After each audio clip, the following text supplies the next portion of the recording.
ஓம் நமச்சிவாய் பரமாத்மா. ஓம் நமோ நாராயண. ஓம் சரவண பவா. இன்றைய காலை பொழுதிலே 8/2/2014 சனிக்கிழமை. இந்த இனிய நாளிலே நாம் அறிய இருப்பது திருவிளையாடற் பிராணம். திருவிளையாடற் பிராணம். திருவிளையாடல்னா என்ன? ஈசன் பரமசிவன் அவ்வப்போதும் அரசர்களுக்கும் மக்களுக்கும் தம்பதிகளுக்கும்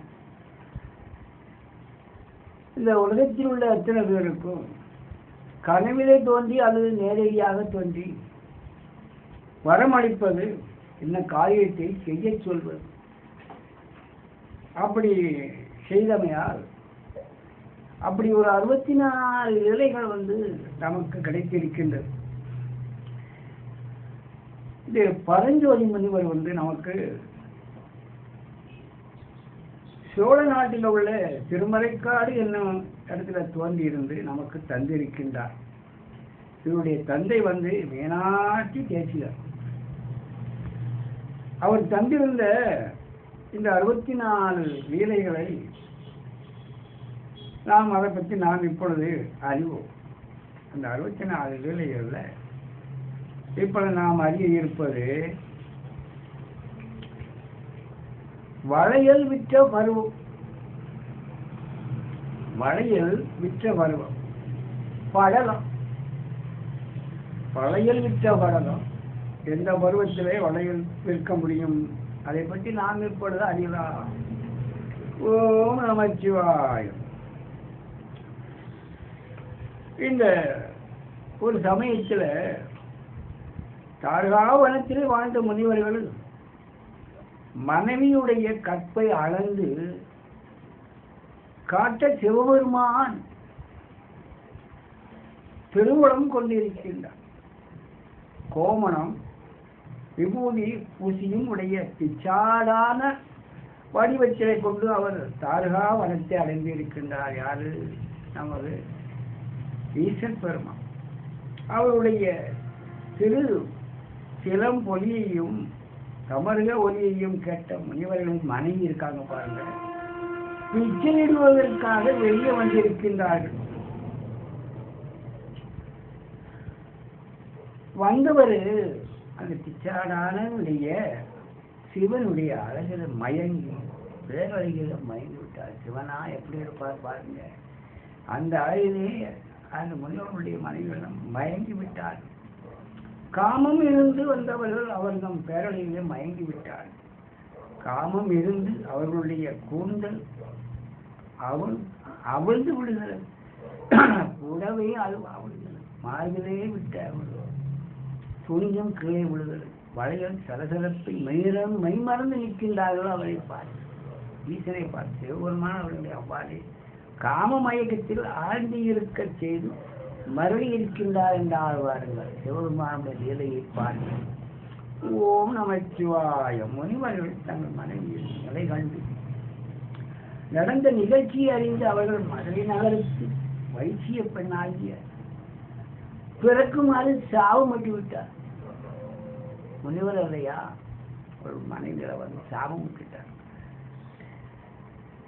அந்த காமத்திலே அவள் பிடிபட்டு போச்சு பாருங்க. அவங்களுக்கு மனைவி யாருக்கு சாபம் விட்டு விட்டார். நிலை கண்டு நிகழ்ச்சியை அறிந்த அவர்கள் தம் மருதி நகரத்திலே வைசிய பெண்களாக பிறக்குமாறு சாபம் விட்டுவிட்டார். பெண்கள் தங்கள் சாபம் எப்பொழுது நீங்கும் என்று கூட மனிதத்தை கேட்டு இருக்கின்றார்கள். அம்மதுரையிலே சோமசுந்தர கடவுள் உங்கள் கைகளை தொடும்போது அந்த மங்களத்திலே நீங்கள் சோமசுந்தர கடவுள் உங்களுக்கு நேரிலே வருவார். உங்கள் கைகளை தொடும் பொழுது இந்த சாபம் நீங்கும் என்று கூறியிருக்கின்றார். அது அந்த முனிவர் சாபம் கொடுத்தவரை விமோச்சனமும் சொல்லி இருக்கின்றார். ஓம் நமச்சிவாயம். முனிவருடைய சாபம் பலித்தது. எப்படி வலித்தது பார்க்கலாம். அவர் தம் மனைவியின் மகன் மதுரை நகரிலே வைசிய பெண்களாக பிறந்து வளர்ந்து வந்தார். முனிவருடைய சாபம் பலித்தது. அவர் தம் மனைவியர் மதுரையிலே நகரத்திலே வைசிய பெண்களாக பிறந்து வளர்ந்து வந்தார். அவருடைய பருவத்திலே 18 வயது நிலைமைனா எப்படி இருக்கும்? பருவப்பெண் பருவத்திலேயே சிவபெருமான் வளையல் இருக்கும் வணிக வைசியராக வீதிக்கு சென்று இருக்கின்றார். அதாவது சிவபெருமான் வைசிய பெண்களை அவரை அடைகிறே மயங்கினார். வைசிய பெண்கள்லாம் இவருடைய சிவபெருமானுடைய மயங்கி இருக்கின்றார். வணிகர் அவர்களும் வளையலை கண்டு இட்டு மறைந்தார்கள். வணிகர் அவர்களை கைகளிலே வளையல் இட்டுவிட்டு மறைந்து விட்டார். மறைந்தே விட்டார். யாரு? சிவபெருமான்.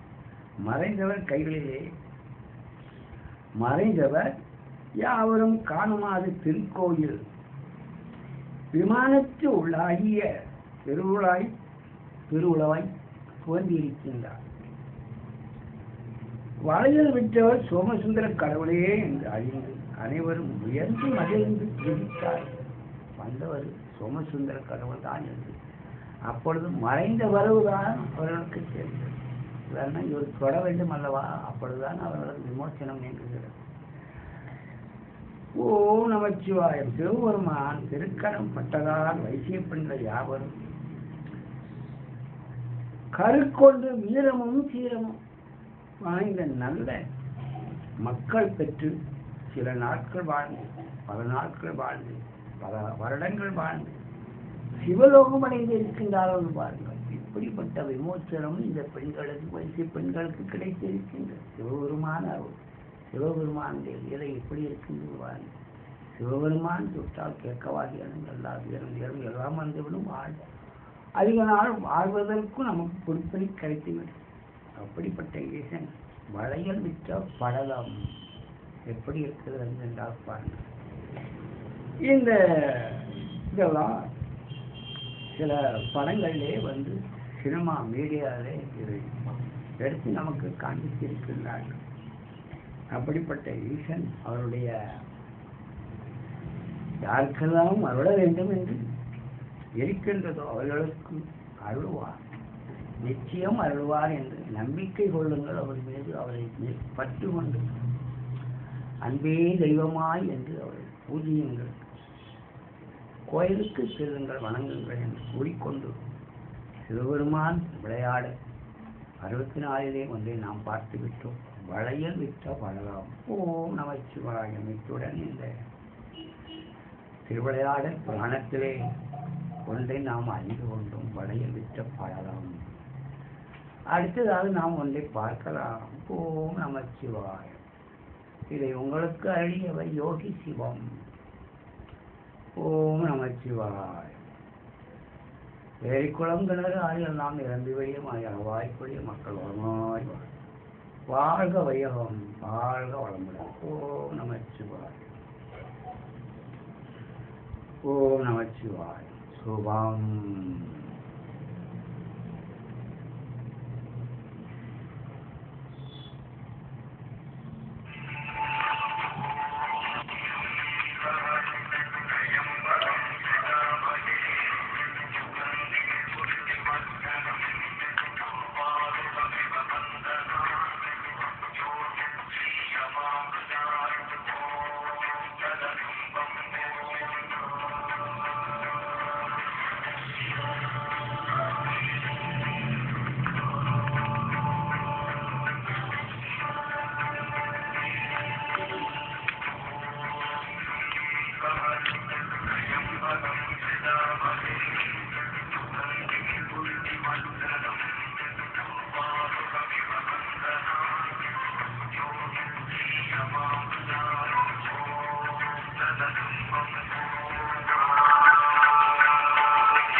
நன்றி, வணக்கம்.